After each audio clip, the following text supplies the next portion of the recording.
Hi everyone and welcome to the tutorial. Today I'm going to be demonstrating how to work a cast-on version of a Make One Right increase.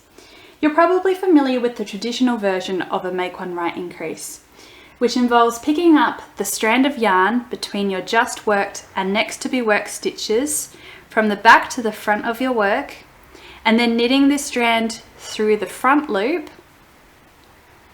so that there is our completed increase. We've added one stitch to our work and the appearance of the stitch is directional, so we can see that it's leaning towards the right, and that looks really neat when used in the right places of our knitting. This is a great increase for a wide range of applications and I use it myself all the time. So what I'm going to show you today is just a variation on the same theme. Where you might find this alternative cast-on version most useful is when you're working a stitch pattern which is quite tight, and using the traditional version of a Make One Right would add an undesirable amount of extra tension into our knitting. Because this increase needs to borrow yarn from the surrounding stitches, it shrinks those stitches down, which can make the fabric quite firm and dense. That may not be something we want, so we need to look for an alternative increase. Let's jump into the demonstration of the cast-on version of a Make One Right.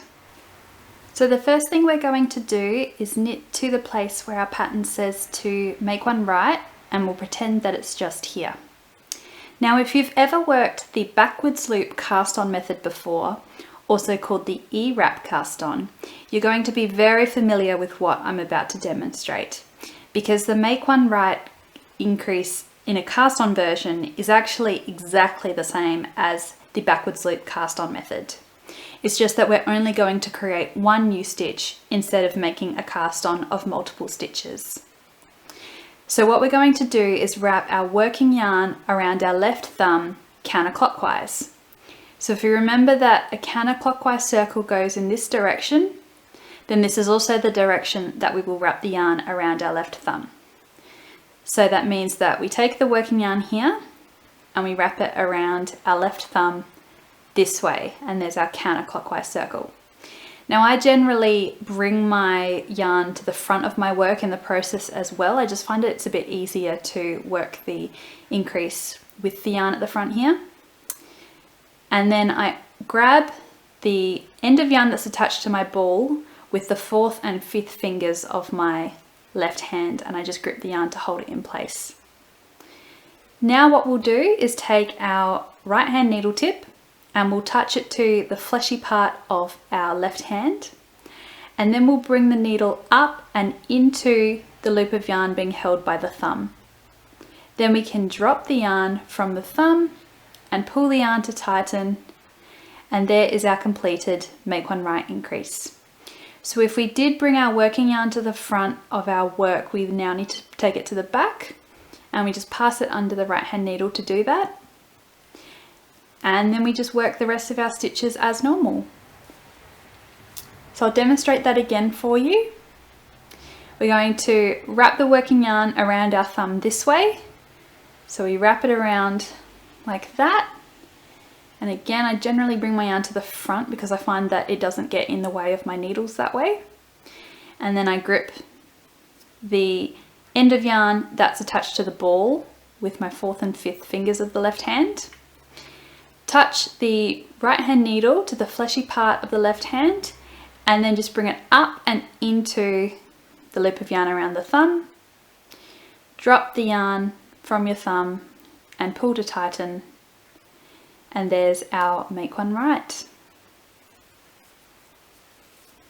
As I said, if you've ever worked the backwards loop cast on method before, which is also called the E-wrap cast on, it's exactly the same as this increase.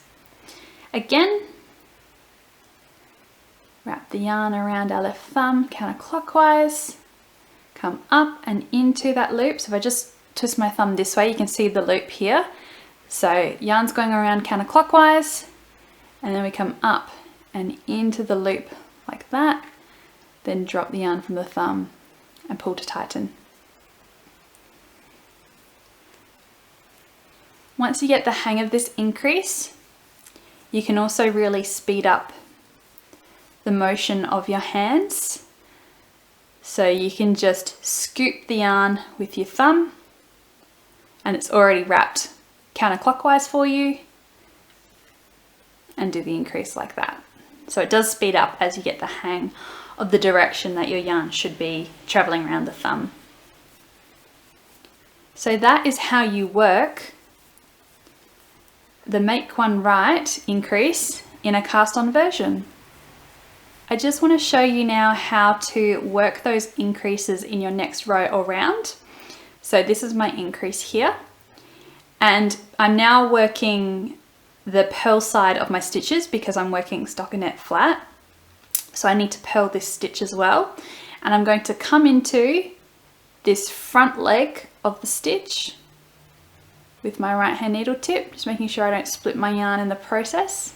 There we go. And then you just purl that stitch as normal. So it'll look like that. We'll purl to the next increase as well, which is just here.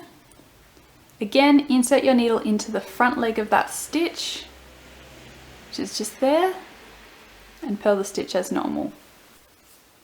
Now, I'm just going to flip my work over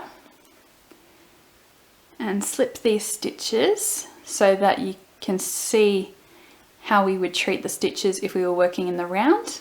So we'll just pretend that I am working in the round here. So I'm now coming at the increase from this direction. So I'm going to knit to the increase. Here it is. And it's the same thing as if we were purling the stitch. The front leg of the stitch is the part of the stitch that's resting against the left hand needle. So that's the part that we insert our right hand needle into, and then just knit that stitch as normal.